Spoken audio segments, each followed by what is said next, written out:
Mazmur 91. Orang yang duduk dalam lindungan yang maha tinggi dan bermalam dalam naungan yang maha kuasa akan berkata kepada Tuhan, tempat perlindunganku dan kubu pertahananku, Allahku yang kupercayai. Sungguh, dialah yang akan melepaskan engkau dari jerat penangkap burung, dari penyakit sampar yang busuk. Dengan kepaknya ia akan menudungi engkau, di bawah sayapnya engkau akan berlindung. Kesetiaannya ialah perisai dan pagar tembok. Engkau tak usah takut terhadap kedahsyatan malam, terhadap panah yang terbang di waktu siang, terhadap penyakit sampar yang berjalan di dalam gelap, terhadap penyakit menular yang mengamuk di waktu petang. Walau 1.000 orang rebah di sisimu dan 10.000 di sebelah kananmu, tetapi itu tidak akan menimpamu. Engkau hanya menontonnya dengan matamu sendiri dan melihat pembalasan terhadap orang-orang fasik. Sebab Tuhan ialah tempat perlindunganmu, yang maha tinggi telah kau buat tempat perteduhanmu. Malapetaka tidak akan menimpa kamu, dan tulah tidak akan mendekat kepada kemahmu. Sebab malaikat-malaikatnya akan diperintahkannya kepadamu untuk menjaga engkau di segala jalanmu. Mereka akan menatang engkau di atas tangannya, supaya kakimu jangan terantuk kepada batu. Singa dan ular tedung akan kau langkahi. Engkau akan menginjak anak singa dan ular naga. Sungguh, hatinya melekat kepadaku, maka aku akan meluputkannya. Aku akan membentenginya, sebab ia mengenal namaku. Bila ia berseru kepadaku, aku akan menjawab. Aku akan menyertai dia dalam kesesakan. Aku akan meluputkannya dan memuliakannya. Dengan panjang umur akan kukenyangkan dia, dan akan kuperlihatkan kepadanya keselamatan daripadaku. Bapak Ibu Saudaraku, Shalom. Shalom. Saya percaya kita semua bersuka cita hari ini, amin. Mari sama-sama kita bangkit berdiri, saudara. Kita mau tinggikan, kita mau puji Raja segala Raja, Yesus Tuhan kita. Tepuk tangan sama-sama, teman. Haleluya. Hey. Sama-sama nyanyikan ini, saudaraku. You know that I love you. You know that I want to know so much more than I had before. Yeah. These words are from my heart. These words are not made up. I will live for you. I am devoted to you. King of majesty, I have one desire, just to be with you, my Lord. Just to be with you, my Lord. Jesus, you are Savior of my soul. And forever and ever I give my praises to you. Come on! Jesus, you are Savior of my soul. And forever and ever I give my praises to you. Come on, church, sing.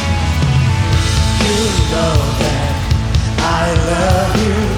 You know that I want to learn so much more than I have before. Hey. These words are from my heart. These words are not made up. I will live for you.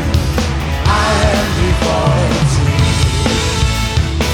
God, King of majesty, I have one desire, just to be with you, my Lord.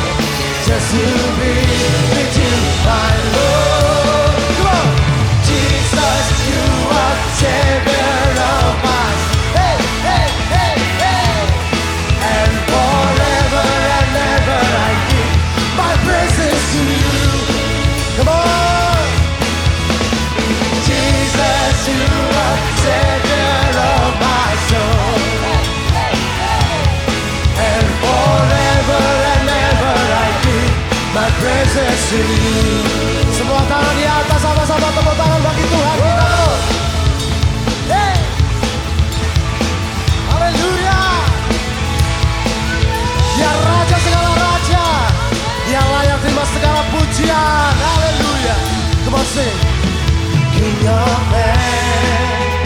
think I have one desire, just to be with you, my Lord.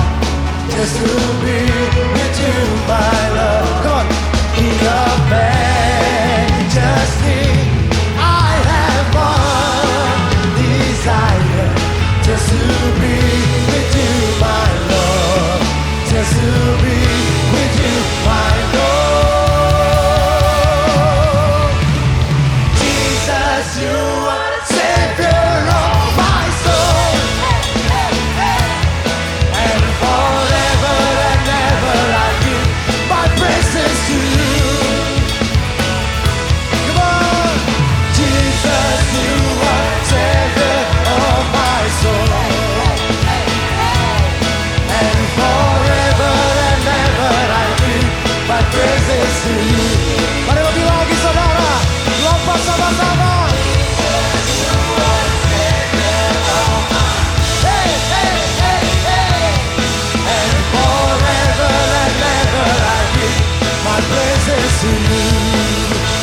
Jesus, Jesus, you are Savior of my soul. And forever and ever I give my praises to you. Come on. And forever and ever I give my praises to you. Sorak-sorai bagi Allah kita, come on. Haleluya. Tepuk tangan bagi Tuhan Yesus saudara. Haleluya. Lebih lagi sorak-sorai bagi dia, come on. King of majesty, I have one.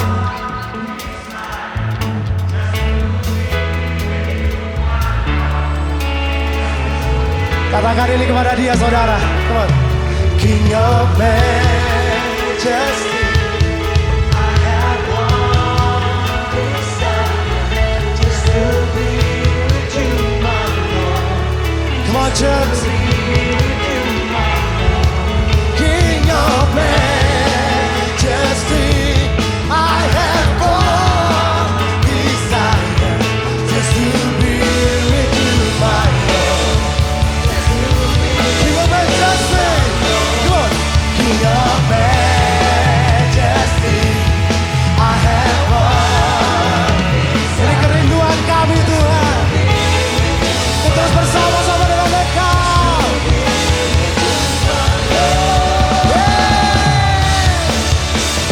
Jesus, you are Savior of my soul. And forever and ever I give my praises to you. Oh, Jesus, you are Savior of my soul. And forever and ever I give my praises to you. Come on, one more. And forever and ever I give my praises to you. Sorak-sorai bagi dia. Haleluya. Tepuk tangan lebih meriah lagi bagi dia saudara.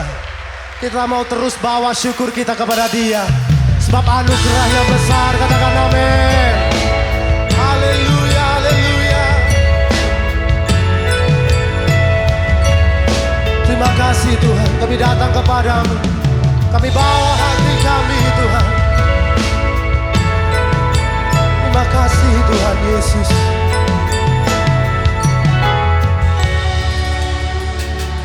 Pengharapan hanya dalam-Mu,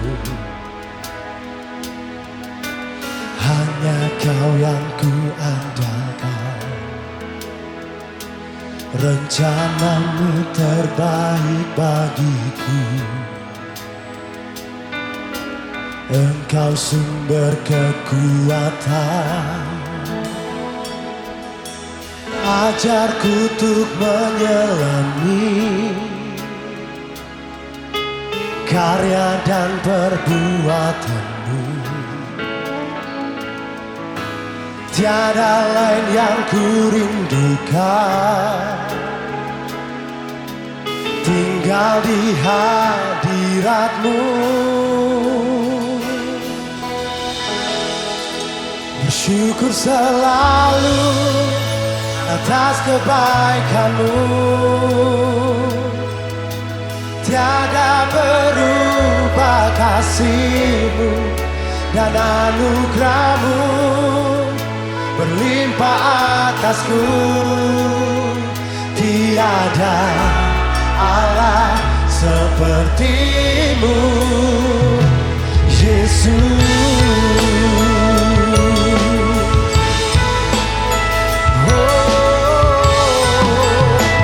Berkatakan lebih lagi, saudara, pengharapan hanya dalam-Mu. Hanya Kau yang ku andalkan. Rencana-Mu terbaik bagiku. Kau sumber kekuatan, Kau sumber kekuatan. Oh, ajarku untuk menyelami karya dan perbuatan-Mu. Tiada lain yang ku rindukan,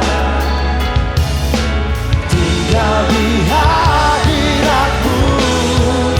Bersyukur selalu atas kebaikan-Mu, tiada berubah kasih-Mu dan anugerah-Mu berlimpah atasku. Tiada Allah seperti-Mu. Bersyukur selalu atas kebaikan-Mu, tiada berubah kasih-Mu dan anugerah-Mu berlimpah atasku.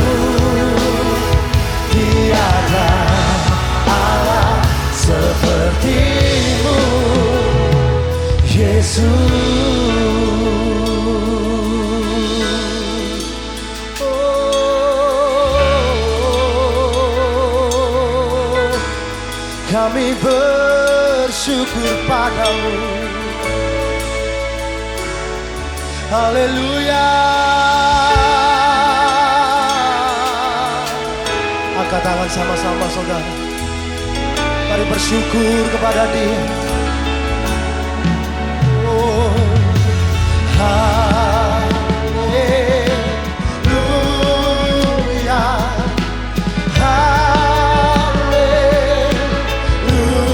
haleluya,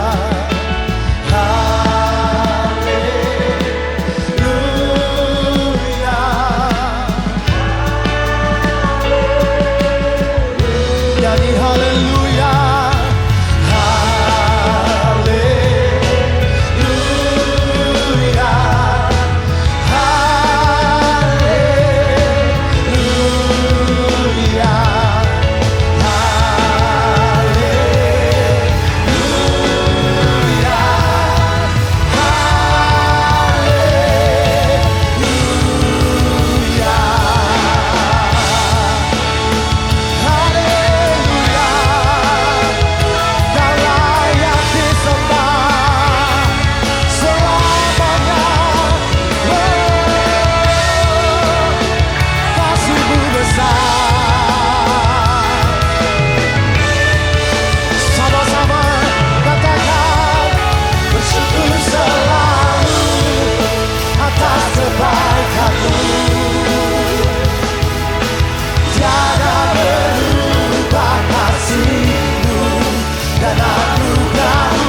Sungguh kami hidup oleh karena anugerah-Mu, bukan karena kekuatan kami.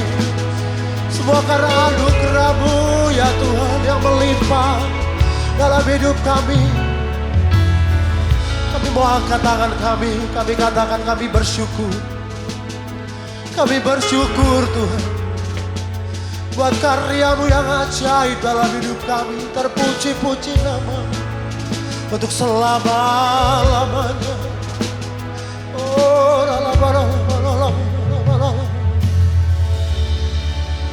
syukur selalu atas kebaikan.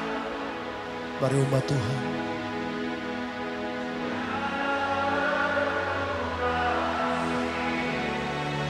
anugerah-Mu mengalir dalam hidup kami.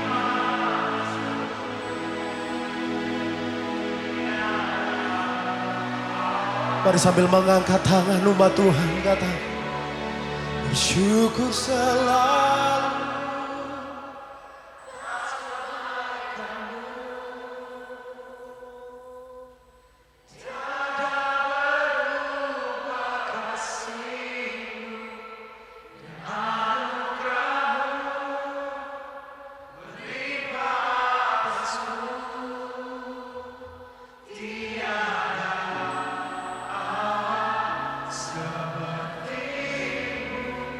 Bersyukur selalu. Ini syukur kami Tuhan buat karya-Mu yang begitu ajaib.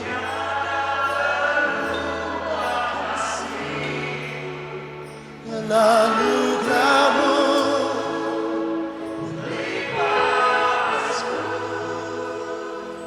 tiada Allah seperti Yesus. Sembah Dia saudara, sembah Dia. Sembah Dia saudara. Engkau yang mengalami anugerah-Nya, Engkau yang mengalami kasih setia-Nya. Mari jangan berdiam, katakan syukur kepada Dia.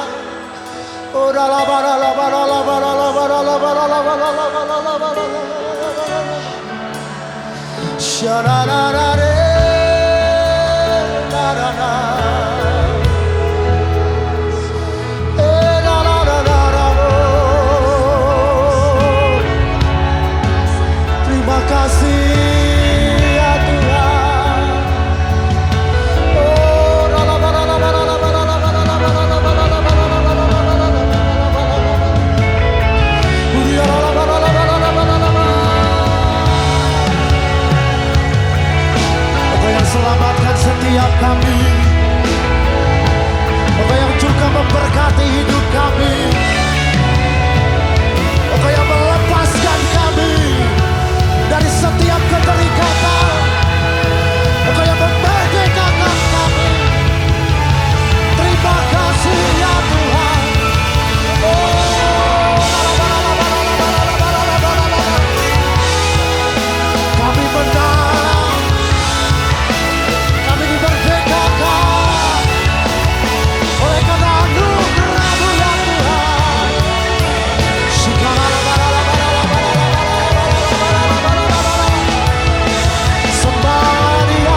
compares to the promise I have in you.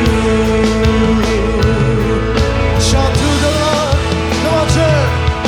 Shout to the Lord, all the earth, let us sing.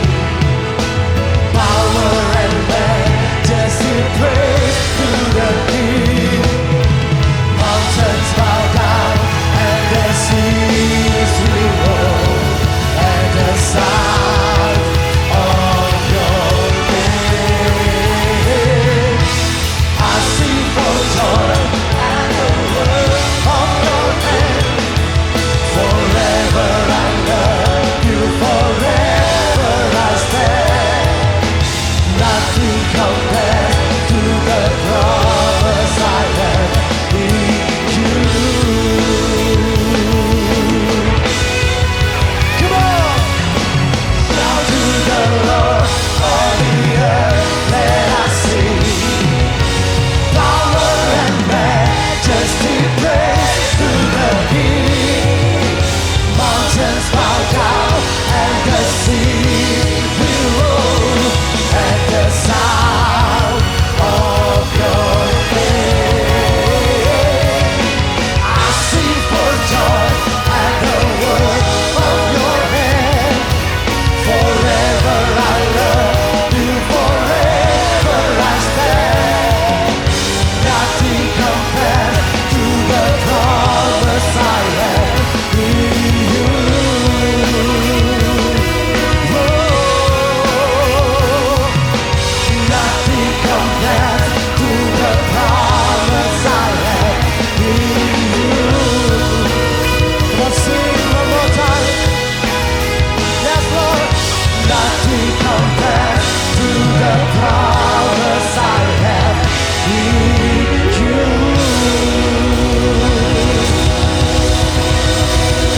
Come on, church. Praise Him. Sola, sola, hallelujah. Come on. Hallelujah.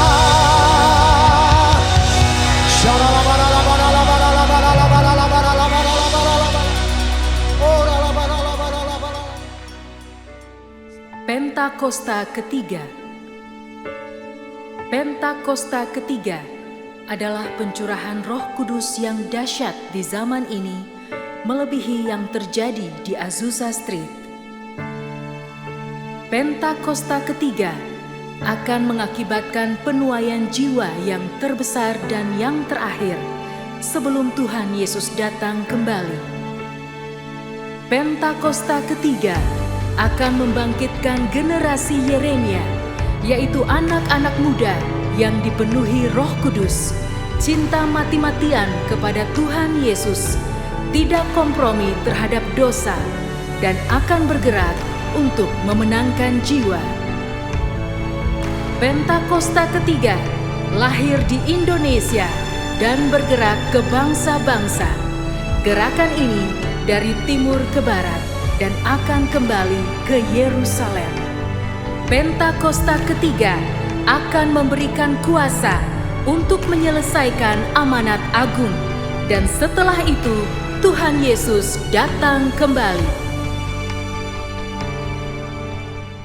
Mari kita berdoa.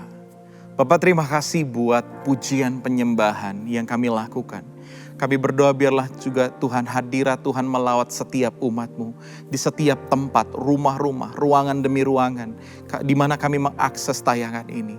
Tuhan, kami berdoa buat umat-Mu yang sedang membutuhkan kuasa Tuhan hari-hari ini, yang sedang membutuhkan jawaban doa dari Tuhan hari-hari ini. Tuhan, ulurkan tangan-Mu atas mereka, sehingga Tuhan, lawatan Tuhan, kuasa, mujizat, dan perkenanan Tuhan kami rasakan hari ini. Hamba berdoa secara khusus Tuhan Yesus, buat umat-Mu yang sedang ngalamin sakit penyakit. Tuhan, oleh karena bilur-bilur darah Yesus, setiap penyakit disembuhkan. Dan kami percaya pengharapan kami tidak akan pernah mengecewakan di dalam Tuhan.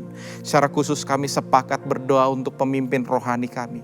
Mulai dari Pastor Niko Nyoto Raharjo, Pastor Benny Gunawan, dan juga semua wakil gembala yang ada di Rayon 2 ini. Tuhan, urapan-Mu atas mereka semua terjadi. Bawa mereka Tuhan to the next level. Untuk membawa umat-Mu Tuhan Yesus mengenal Engkau. Berjumpa dengan Engkau.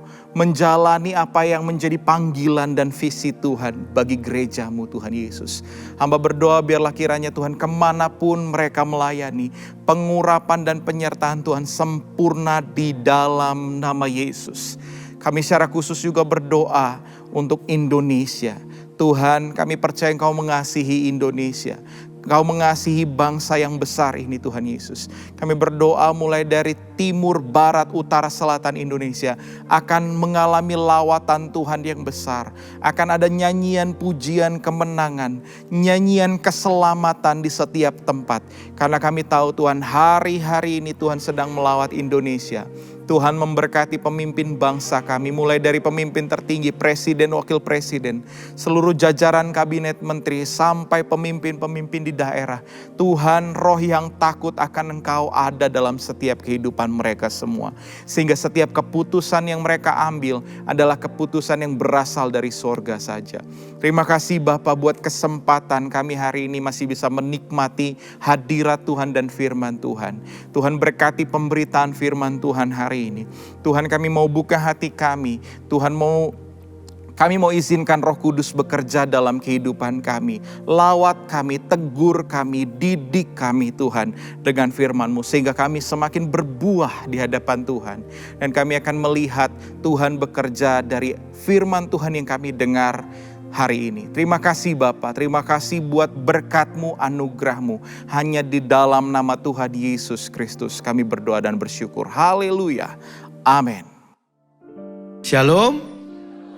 Salam sejahtera untuk kita semua. Hari ini Bapak Ibu Saudara, ada sebuah kisah yang begitu besar. Yaitu kisah pengorbanan daripada Tuhan Yesus untuk kita semua. Dia rela mati untuk kita. Dia naik ke atas kayu salib supaya setiap saudara dan saya beroleh keselamatan. Tapi bukan hanya kita diingatkan ada kisah besar. Ada kasih yang begitu besar yang dicurahkan oleh Allah untuk kita semua. Allah sangat mengasihi saudara. Allah sangat mengasihi jemaat Baranang Siang yang setuju berikan kemuliaan buat Tuhan kita.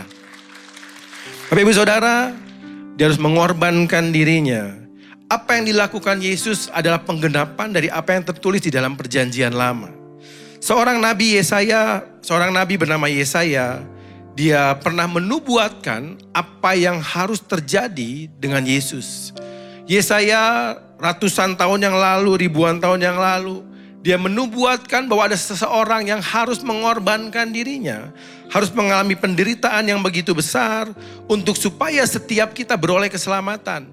Dia menjabarkan begitu rupa apa yang harus dialami oleh Mesias, apa yang harus diderita oleh Sang Penebus. Kita lihat di dalam Yesaya 53 ayat yang ketiga sampai dengan yang keempat. Bapak Ibu Saudara, saudara renungkan ayat ini baik-baik ya. Ayat ini bercerita tentang seseorang yang harus merelakan dirinya, yang harus mengorbankan dirinya supaya setiap kita diselamatkan. Supaya setiap kita tidak mengalami yang namanya hukuman kekal, tapi kita mengalami kehidupan kekal. Kita baca sama-sama Yesaya 53 ayat yang ketiga sampai dengan yang keempat. Dikatakan, ia dihina dan dihindari orang. Seorang yang penuh kesengsaraan dan yang biasa menderita kesakitan. Ia sangat dihina sehingga orang menutup mukanya terhadap dia. Dan bagi kita pun dia tidak masuk hitungan. Tetapi sesungguhnya penyakit kitalah yang ditanggungnya. Dan kesengsaraan kita yang dipikulnya. Padahal kita mengira dia kena tulah. Dia dipukul dan ditindas oleh Allah. Ayat 5 sampai dengan yang ke-6. Tetapi ia tertikam oleh karena pemberontakan kita. Dia diremukkan oleh karena kejahatan kita. Ganjaran yang mendatangkan keselamatan bagi kita ditimpakan kepadanya. Oleh bilur-bilurnya kita menjadi sembuh. Kita sekalian sesat seperti domba. Masing-masing kita mengambil jalannya sendiri. Tetapi Tuhan telah menimpakan kepadanya kejahatan kita sekalian. Ketika dunia diciptakan Bapak Ibu Saudara, Adam dan Hawa hidup bersekutu dengan Allah. Ya. Tidak ada perpisahan antara Allah dengan manusia. Hampir setiap hari Allah berjalan-jalan dengan manusia. Allah bersekutu dengan Adam dan Hawa. Tetapi ada satu perintah yang Tuhan berikan kepada Adam dan Hawa di Taman Eden. Tuhan katakan, semua tanaman di sini kamu boleh makan buahnya. Tetapi ada satu tanaman yang buahnya kamu gak boleh makan. Tuhan bilang sama mereka gini, kalau kamu memakannya, pada hari itu juga kamu akan mati. Pada hari itu juga kamu akan mati, kata Tuhan. Mati di sini punya pengertian ada keterpisahan antara manusia dengan Allah. Ya, Allah nggak bisa lagi bersekutu dengan manusia seperti biasanya. Ada keterpisahan yang begitu jauh karena ada dosa dan pelanggaran yang dilakukan manusia. Tetapi kalau kita baca di dalam Alkitab, Bapak Ibu Saudara, Adam dan Hawa, dia memutuskan untuk memakan buah yang dilarang Tuhan. Itulah kenapa dikatakan Adam dan Hawa harus terpisah dengan Allah. Dia mengalami kematian. Dan Bapak Ibu Saudara, saya bersyukur kita punya Allah yang baik. Kita punya Allah yang begitu mengasihi kita. Ketika manusia jatuh di dalam dosa, manusia memutuskan untuk memberontak kepada Allah, tetapi Allah memutuskan untuk menebus kita semua. Dia mengorbankan anaknya. Dia memberikan Yesus untuk kita semua. Sebab Alkitab mengatakan, tanpa penumpahan darah tidak ada penebusan dosa. Harus ada darah yang dicurahkan, harus ada yang dikorbankan untuk menggantikan dosa manusia. Pertanyaannya Bapak Ibu Saudara, kenapa Yesus harus mati bagi kita semua? Kenapa Yesus harus mengalami penderitaan buat saudara dan saya? Bahkan penderitaan yang begitu mengerikan digambarkan oleh Yesaya ribuan tahun yang lalu. Kenapa Yesus harus mengalami semua ini Bapak Ibu Saudara?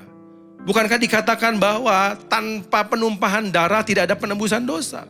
Bukankah Yesus bisa menebus dosa kita dengan cara mati begitu saja? Ya, entah dipenggal langsung mati Bapak Ibu Saudara, digantung langsung mati. Tetapi kenapa ada penderitaan yang begitu panjang yang harus dialami Tuhan Yesus? Ketika saya merenungkan ayat ini Bapak Ibu Saudara untuk mempersiapkan khotbah Jumat Agung, Tuhan minta saya baca penderitaan Tuhan dari Taman Getsemani sampai kepada Bukit Golgota. Dan ketika saya baca semuanya, saya tanya Tuhan mau bicara apa Jumat Agung ini? Tuhan mau katakan, I know what you feel. Aku tahu yang kau rasakan. Saudara, ketika saya merenungkan ini saya tahu. Kenapa Tuhan harus menderita buat kita semua. Saya beri judul khotbah kita hari ini Bapak Ibu Saudara, Willing to Suffer. Dia rela menderita karena kita. Dia rela menderita untuk menebus kita. Tapi dia rela juga menderita supaya saudara dan saya tahu bahwa dia mengerti apa yang kau rasakan. Dia mengerti, dia tahu apa yang kita alami di tengah-tengah dunia ini. Suatu kali Bapak Ibu Saudara, saya melayani seseorang, dia mengalami sakit ya, dan dia minta didoakan, lalu saya doakan dia, Pak tenang aja ya, Tuhan pasti sembuhin Bapak, Tuhan pasti kasih kekuatan, ada mujizat Tuhan. Ya. Lalu orang ini bilang gini sama saya, Pak, Bapak Ibu Saudara, Bapak memang pernah mengalami apa yang saya alami, Bapak memang tahu apa yang saya rasakan, penderitaan apa yang saya alami selama ini, Bapak tahu. Saya tahu Pak. Bapak Ibu Saudara, orang ini mengalami stroke. Dia minta didoakan oleh saya. Dan ketika saya menghampiri dia, saya mendoakan dia, dia tanya, Bapak pernah ngalami gak apa yang saya rasakan? Lalu saya cerita sama orang tersebut, 2 tahun yang lalu Pak, saya ngalami stroke yang sama dengan Bapak. Pembuluh darah saya pecah di sebelah kanan. Sebelah kiri saya semua lumpuh tubuh saya. Tapi Tuhan kasih mujizat sama saya. Dan saya percaya Tuhan yang sama, yang saya sembah dan Bapa sembah, dia sanggup menyembuhkan Bapa. Beri kemuliaan buat Tuhan kita. Seringkali Bapak Ibu Saudara kita melayani orang, tapi kita gak pernah merasakan apa yang dia rasakan. Nah Tuhan kita ini beda Bapak Ibu Saudara. Kenapa dia harus menjadi manusia? Kenapa dia harus mengalami penderitaan di dalam kehidupannya? Supaya saudara tahu bahwa Tuhan tahu apa yang kau rasakan. Kita akan melihat perjalanan Tuhan Yesus mulai dari dia di Taman Getsemani sampai kepada Bukit Golgota Bapak Ibu Saudara.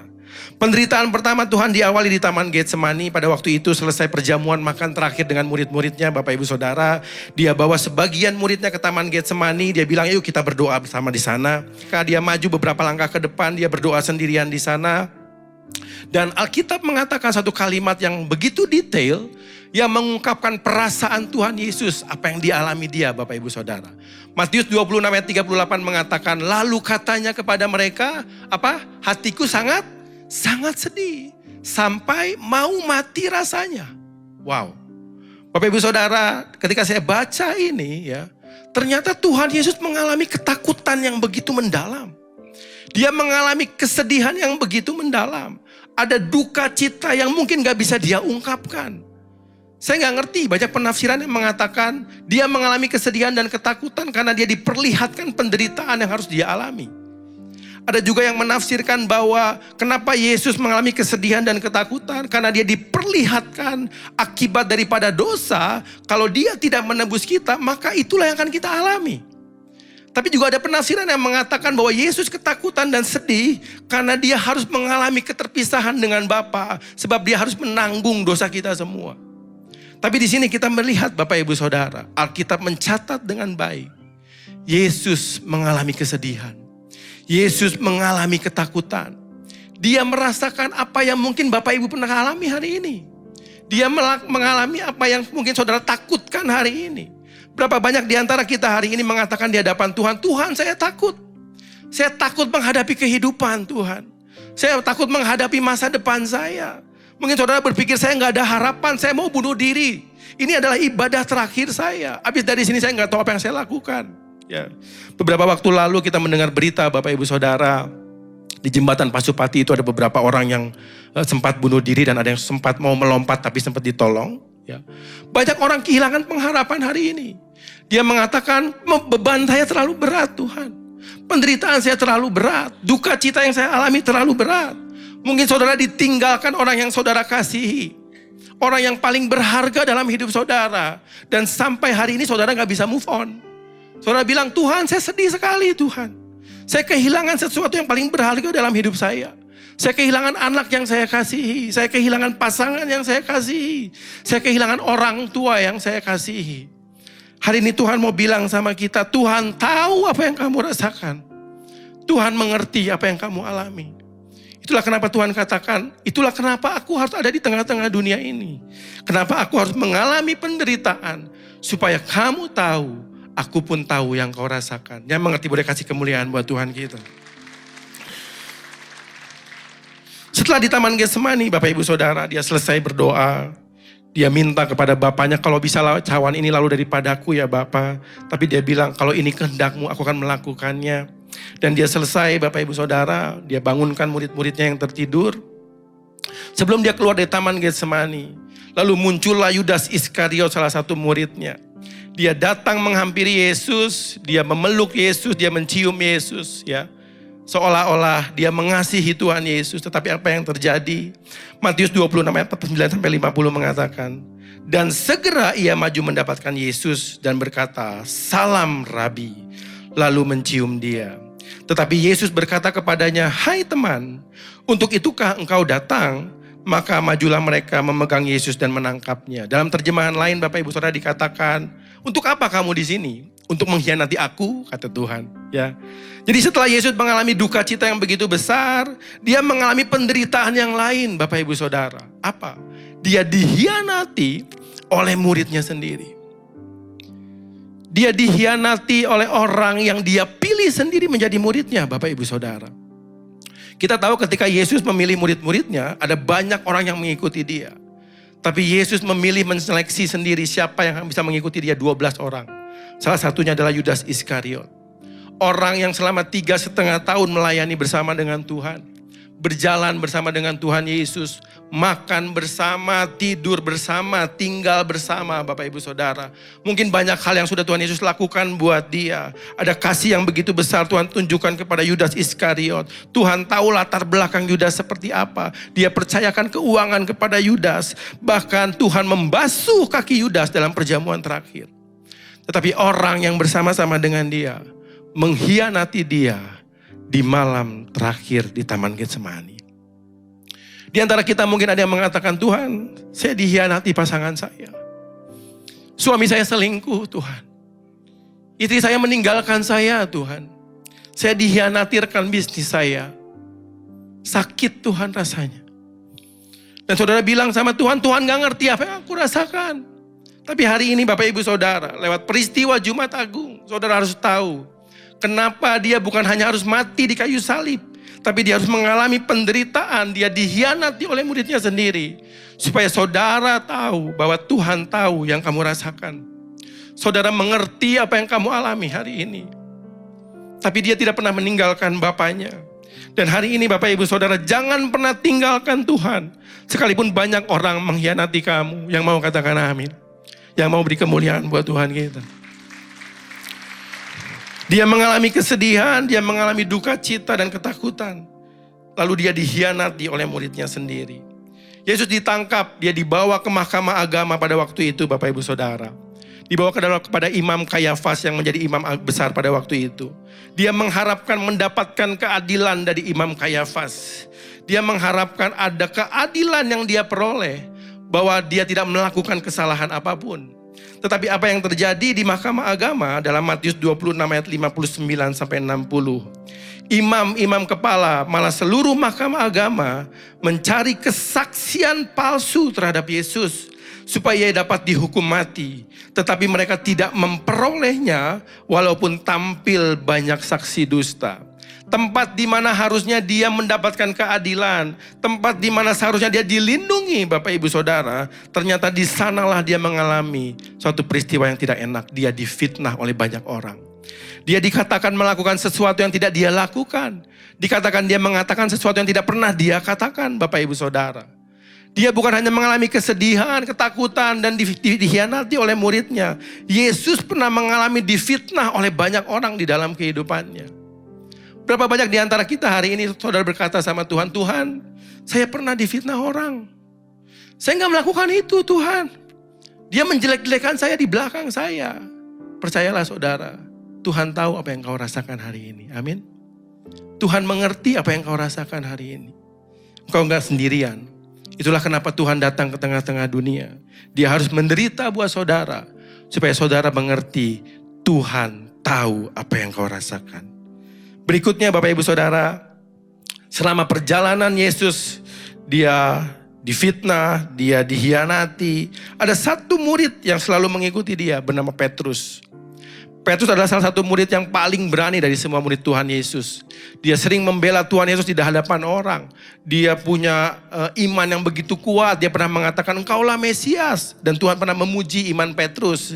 Tetapi ketika Yesus di dalam penderitaan, di mana dia perlu pengakuan dari orang yang dia kasihi. Dia perlu mendapatkan yang namanya pendampingan dari orang yang dikasihi. Tetapi inilah yang terjadi di dalam Matius 26 ayat 71 sampai 72. Ketika ia pergi ke pintu gerbang, seorang hamba lain melihat dia dan berkata kepada orang-orang yang di situ, orang ini bersama-sama dengan Yesus orang Nazaret itu. Dan ia menyangkalnya pula dengan bersumpah apa? Aku tidak kenal dia. Ya. Petrus Bapak Ibu Saudara yang harusnya menjadi pembela daripada Tuhan Yesus ya. Murid yang paling berani, murid yang paling kuat mungkin. Ya, kita tahu sepak terjang Petrus di dalam Alkitab. Bagaimana dia begitu luar biasa membela Tuhan. Sampai dia pernah menetapkan pedangnya untuk memutuskan telinga salah satu orang yang menangkap Tuhan Yesus. Tetapi kali ini ya, Bapak Ibu Saudara, harusnya Tuhan mendapatkan pengakuan dari muridnya. Tetapi dia disangkal, dia tidak diakui oleh muridnya sendiri. Bahkan dia bersumpah, dikatakan apa? Dengan bersumpah, aku tidak kenal orang itu. Berapa banyak di antara kita pernah disangkal oleh orang-orang yang kita kasihi? Berapa banyak di antara Bapak Ibu Saudara di tempat ini, kamu gak diakui sama orang.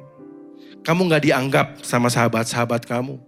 Kamu gak dianggap oleh keluarga kamu. Dulu kamu mungkin kaya raya, semua orang datang sama kamu.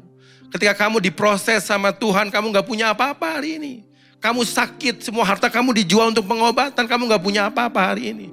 Orang takut ketemu kamu. Bahkan orang bilang, itu kan bukan saudara kamu. Oh bukan, saya gak kenal dia. Berapa banyak di antara kita disangkal oleh orang yang pernah kita kenal. Oleh orang yang pernah kita sayangi. Bapak Ibu Saudara, Tuhan tahu apa yang kau rasakan. Tuhan mengerti apa yang kau alami. Beri kemuliaan buat Tuhan kita. Lalu Yesus dibawa kepada Pontius Pilatus, Bapak Ibu Saudara. Dari mahkamah agama dia bawa ke Pontius Pilatus. Pontius Pilatus pada waktu itu dia menjabat sebagai wali negeri, artinya pemimpin pemerintahan tertinggi di wilayah tersebut. Saudara harus tahu bahwa orang Israel pada zaman Tuhan Yesus, mereka dijajah oleh orang Romawi. Ya. Orang Israel dibiarkan oleh pemerintah Romawi untuk mereka punya pemerintahan sendiri dalam struktur keagamaan. Ya.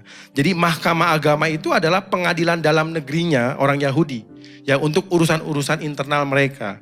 Tetapi ketika suatu masalah sudah sampai kepada Pontius Pilatus, ini udah menjadi kasus pemerintahan Bapak Ibu Saudara. Ini menjadi kasus besar, sebab tidak semua kasus harus dihadapkan kepada Pontius Pilatus. Ya. Jadi kalau ini udah sampai kepada pemerintahan paling tinggi, paling pusat, dia ini dianggap orang yang cukup berbahaya. Ya. Orang jahat yang punya kejahatan yang luar biasa. Sampai di hadapan Pontius Pilatus, Yesus mungkin berharap dapat keadilan dari sana. Dan Pilatus mencoba mencari kesalahan Tuhan. Saudara baca di dalam Alkitab, Pilatus pun mengatakan, tidak kutemukan kesalahan dari orang ini.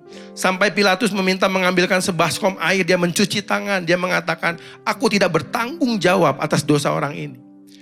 Itu membuktikan bahwa Pilatus gak menemukan kesalahan apapun. Tetapi karena didesak oleh rakyat Bapak Ibu Saudara. Lalu apa yang dilakukan oleh Pilatus, dia ambil satu orang tahanan. Ya, satu penjahat yang benar-benar luar biasa kejahatannya pada waktu itu. Dia bernama Barabas Bapak Ibu Saudara. Kenapa Pilatus mengambil Barabas untuk dibandingkan dengan Yesus? Saya tahu pengertiannya bahwa Pilatus berharap bahwa orang tetap memilih Yesus daripada Barabas. Sebab Barabas ini pemberontak yang sangat kejam Bapak Ibu Saudara. Ketika disandingkan ternyata orang lebih memilih Barabas. Ya, Pilatus berkata kepada orang Yahudi, siapa yang mau kamu bebaskan? Barabas atau Yesus? Dia katakan bebaskan Barabas. Bebaskan Barabas, salibkan Yesus. Bapak Ibu Saudara, karena orang memilih Tuhan Yesus, maka tentara Romawi berpikir bahwa Yesus ini lebih jahat daripada Barabas Bapak Ibu Saudara. Yesus lebih berbahaya daripada Barabas. Itulah kenapa akhirnya diserahkanlah Yesus untuk disiksa dan disesah. Matius 20 ayat 26 mengatakan, lalu ia membebaskan Barabas bagi mereka, tetapi Yesus disesahnya atau disiksanya, lalu diserahkannya untuk disalib. Bapak Ibu Saudara, Yesus harus diikat tangannya dan dia harus mengalami cambukan yang luar biasa. Di dalam hukum Yahudi orang dinyatakan bersalah, dia harus mengalami cambukan sebanyak 39 kali. Tetapi permasalahannya adalah yang mencambuk Tuhan Yesus bukan orang Yahudi, tetapi orang Romawi. Orang Romawi yang berpikir bahwa Yesus adalah penjahat besar yang lebih jahat daripada Barabas. Karena orang Yahudi lebih memilih Barabas daripada Yesus. Jadi saya percaya bahwa ketika orang Romawi itu mencambuk Tuhan Yesus, dia bukan mencambuk seperti orang biasa. Dia mencambuk dan dia melihat Yesus seperti orang penjahat besar, penjahat yang sangat menakutkan. Saudara, dikatakan bahwa cambuk yang digunakan oleh orang Romawi itu bernama flagrum. Ya. Jadi ujung cambuknya itu ujungnya ada besi yang tajam atau dia gunakan dengan tulang yang tajam. Dan itu dicambukkan berkali-kali. Mungkin bukan hanya 39 kali Bapak Ibu Saudara. Sebab peneliti mengatakan luka Tuhan Yesus dari ujung kepala sampai kepada ujung kaki. Tidak ada satu pun yang tersisa. Tidak ada 1 sentimeter pun ya. Tidak ada luka di dalam diri Tuhan Yesus. Suatu penyiksaan yang luar biasa. Dia disiksa, dia didera begitu rupa. Penderitaan badani dia terima Bapak Ibu Saudara. Untuk menebus dosa saudara dan saya. Mungkin hari ini saudara berpikir, Tuhan, saya mendapatkan sakit badani Tuhan. Saya menderita secara fisik. Tuhan, dokter memvonis saya mengalami cancer, umur saya gak lama lagi. Ya, saya mengalami kesakitan Tuhan. Berapa banyak di antara kita mungkin mengalami KDRT di dalam rumah tangganya. Saudara dipukuli suami saudara setiap hari. Kalian anak-anak mungkin disiksa oleh orang tua saudara. Dan engkau mengatakan, Tuhan, aku menderita di tengah-tengah dunia. Tuhan katakan, aku tahu yang kau rasakan. Aku pernah mengalami apa yang kau alami. Luka Tuhan Yesus Bapak Ibu Saudara dari ujung kepala sampai ujung kaki. Artinya setiap sakit penyakit kita, dia pernah merasakan. Yang mengerti katakan amin. Setiap penderitaan kita, Tuhan tahu. Saudara apa? Sakit kepala, ya, luka di kaki, luka di tangan, luka di telinga, Tuhan pernah mengalami. Itulah kenapa Yesus harus mengalami penderitaan begitu rupa. Supaya saudara tahu bahwa Tuhan tahu apa yang kau rasakan. Lalu dia diserahkan kepada tentara Romawi, Bapak Ibu Saudara. Di depan tentara Romawi, apa yang dilakukan mereka, karena mereka mendapat informasi bahwa Yesus diserahkan kepada Pilatus dengan tuduhan dia adalah raja orang Yahudi, maka dia menanggalkan pakaian Tuhan Yesus. Tuhan Yesus ditelanjangi di depan banyak orang, lalu diberikan jubah ungu, saudara, ya sebagai lambang dari raja, jubah ungu itu. Tapi dia bilang, kita nggak ada mahkota, kita bikin mahkota, ya. Lalu diambillah mahkota, dibuatkan dari mahkota duri, Bapak Ibu Saudara. Lalu ditancapkan ke kepala Tuhan Yesus, ya. Mungkin ketika ditancapkan, dia kurang masuk, Bapak Ibu Saudara, harus ditekan sedikit sehingga robek di bagian kepalanya. Tapi lambang daripada mahkota duri ini melambangkan ketika Abraham menyerahkan Ishak di atas gunung Moria, Bapak Ibu Saudara. Saudara ingat, Abraham hendak menyerahkan Ishak sebagai korban bagi Tuhan. Tapi apa yang terjadi? Tiba-tiba ada seekor domba yang tersangkut tanduknya di semak duri. Itulah lambang daripada Kristus. Kristus yang menggantikan kita semua. Kita ini Ishak keturunan Abraham, Bapak Ibu Saudara. Yesus mati bagi kita. Dia mengenakan mahkota duri. Seperti Ishak digantikan oleh anak domba yang Tuhan sediakan di semak duri. Tapi Tuhan dipermalukan di sana, Bapak Ibu Saudara. Dia ditelanjangi, diberi jubah ungu, lalu mereka menghormati sebagai olok-olok kepada Tuhan Yesus. Matius 27 ayat 28 sampai 29 menjelaskan, mereka menanggalkan pakaiannya dan mengenakan jubah ungu kepadanya. Mereka menganyamkan sebuah mahkota duri dan menaruhnya di atas kepalanya, lalu memberikan dia sebatang buluh di tangan kanannya. Kemudian mereka berlutut di hadapannya dan mengolok-olok dia, katanya, salam ai orang Yahudi, ya. Katanya kamu raja, aku berikan kamu pakaian raja. Kurang lebih seperti itu, saudara, ya. Dikasih jubah ungu, dikasih mahkota, dikasih seperti tongkat kerajaan. Lalu mereka pura-pura menyembah Tuhan Yesus. Di sana Tuhan Yesus sangat direndahkan. Dia sangat dihina, Bapak Ibu Saudara. Berapa banyak di antara kita merasakan ini juga? Tuhan, saya sangat direndahkan. Orang-orang di rumah saya gak menghargai saya. Saya mungkin belum berhasil, teman-teman saya gak ada yang menghargai saya. Kamu mungkin merasa dikucilkan oleh orang lain. Oleh karena masalah fisikmu, engkau direndahkan sama orang. Oleh karena masalah ekonomimu, kamu direndahkan sama orang lain. Tuhan Yesus pernah merasakan. Dia tahu apa yang kau alami. Itulah kenapa dia datang di tengah-tengah dunia ini.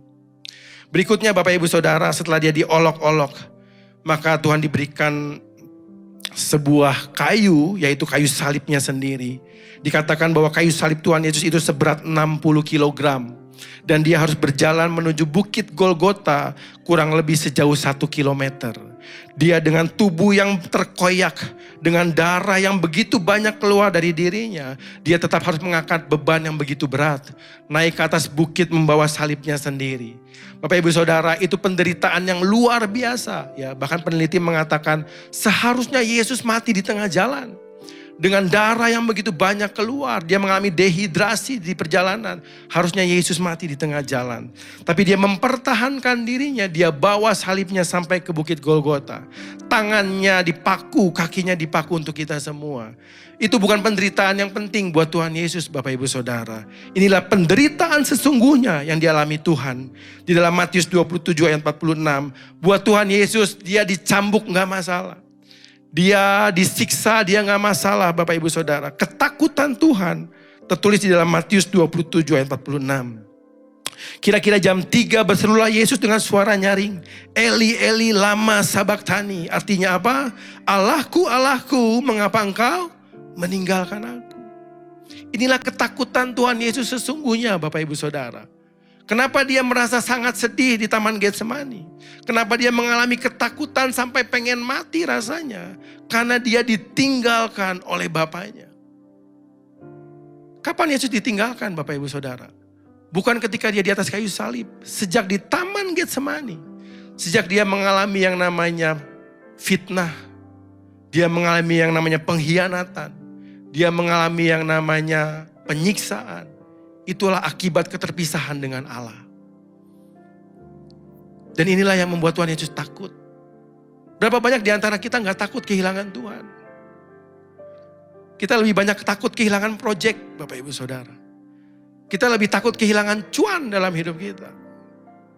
Buat Tuhan, apa yang terjadi di dunia gak penting. Tapi persekutuan dengan Allah itu lebih penting. Dia mati di kayu salib, Bapak Ibu Saudara. Dan ketakutan dia dah ditinggalkan oleh Bapaknya. Berapa banyak di antara kita pernah mengalami hal yang sama dengan Tuhan Yesus. Tuhan, saya sendirian mengalami pergumulan saya. Nggak ada orang yang nemenin saya. Nggak ada yang support saya, Tuhan. Saya harus survive sendiri, membesarkan anak saya. Saya harus survive sendiri, membangkitkan usaha saya. Nggak ada lagi yang mau nemenin saya. Kau merasa sendirian. Tuhan tahu yang kau alami. Tuhan mengerti apa yang kau rasakan. Kalau kita lihat semua penderitaan Tuhan, Bapak Ibu Saudara. Dia mengalami kesedihan, mengalami ketakutan. Dia dihianati oleh muridnya. Dia difitnah dan dia disangkal. Dia disiksa, direndahkan, dia ditinggalkan. Saudara mungkin mengalami salah satu dari apa yang Tuhan Yesus alami pada waktu itu. Tapi pernahkah saudara merasakan engkau mengalami semuanya ini dalam satu hari? Tuhan ngalamin ini dalam satu hari, Bapak Ibu Saudara. Dia dihianati muridnya dalam hari yang sama. Dia disangkal muridnya di hari yang sama. Dia ditinggalkan di hari yang sama. Inilah gambaran penderitaan Tuhan Yesus, Bapak Ibu Saudara. Saudara bisa lihat di dalam cuplikan ini.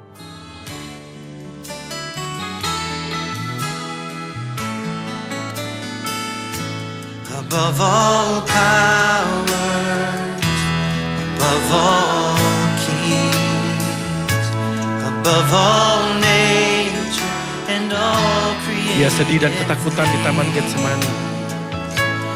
Above all wisdom, Dia dihianati oleh Yudas Iskariot, muridnya sendiri. you were here before the world began. Above all kingdoms, Dia tidak mendapatkan keadilan di mahkamah agama. Dia difitnah oleh semua orang. above all wonders the world has ever known. Dia disangkal oleh Petrus, murid yang dia kasih. Above all wealth and treasures of the earth, there's no way to measure what you're worth. Crucified, laid behind the stone, you live to die. Dia mengalami kesakitan seperti kesakitan yang kita alami hari-hari ini. Like a rose trampled on the ground, you took the fall and thought of me. Dia bermalukan dan dia direndahkan di depan banyak orang. Oh, you were crucified and laid behind a stone. You lived to die, rejected and alone, like a rose trampled on the ground. You took the fall. Tangannya dipaku, kakinya dipaku untuk menebus dosa kita semua. Above all, like a rose trampled on the ground, you took the fall and thought of me. Above all. They're dead.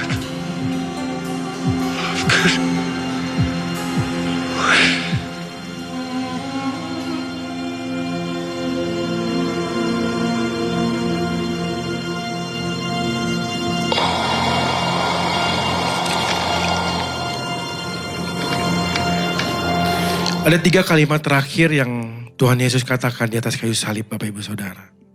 Yang pertama adalah Eli Eli lama sabachthani. Yang kedua dia katakan it is finished. Semuanya sudah selesai. Saudara, penderitaan Tuhan sejak dia disiksa sampai ke Bukit Golgota.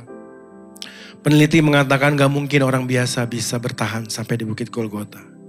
Tapi Yesus bertahan sampai akhirnya, saudara. Bahkan pembuat film Passion of the Christ mengatakan bahwa apa yang dia gambarkan dalam film ini tidak sebanding dengan penderitaan yang sesungguhnya yang Yesus alami pada waktu itu.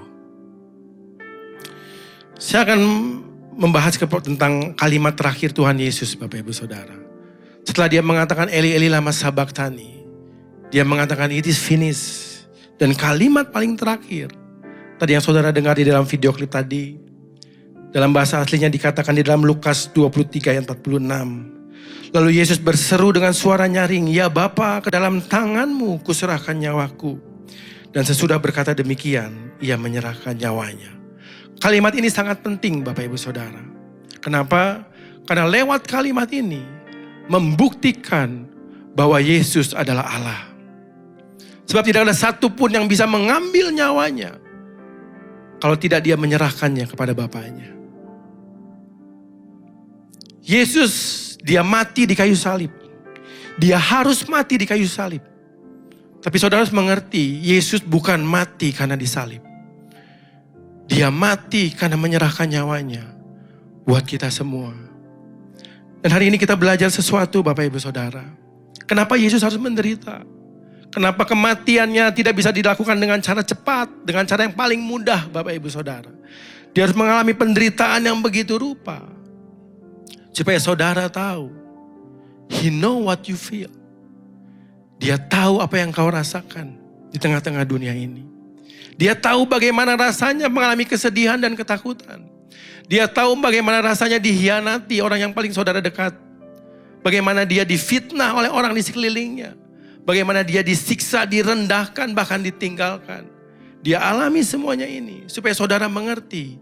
Dia tahu yang kau rasakan. Dan saya percaya Bapak Ibu Saudara, dia bukan hanya pengen tahu apa yang kau rasakan, tapi dia pasti tahu bagaimana menolong saudara yang mengerti beri kemuliaan buat Tuhan. He know what you feel, but He know how to help you. Kita bersyukur Tuhan kita mati di kayu salib untuk menebus dosa kita. Dan kita bersyukur 3 hari lagi kita akan merayakan dia bangkit. Dia punya kemenangan atas maut. Dia menyelamatkan kita semua Bapak Ibu Saudara. Itulah kenapa Tuhan mengatakan kepada kita dalam Matius 11 ayat 28. Marilah kepadaku semua yang letih lesu dan beban berat. Aku pernah ngalamin semuanya itu. Tuhan tahu semuanya itu. Apa yang Tuhan katakan? Aku akan memberi apa? Kelegaan kepada kamu. Aku akan memulihkan keadaan kamu. Aku akan segera menolong kamu. Aku akan segera menyembuhkan kamu. Aku akan segera memberkati kamu. Beri kemuliaan buat Tuhan kita. Mari angkat tangan kita semua. Terimalah berkat Tuhan. Kasih karunia yang berlimpah-limpah dari Allah Bapa dalam anak yang tunggal Yesus Kristus. Persekutuan yang manis dengan Roh Kudus menyertai kita semua mulai hari ini. Sampai Tuhan Yesus datang menjemput kita di awan-awan dan bahkan sampai selama-lamanya. Yang percaya bersama-sama katakan, Amin.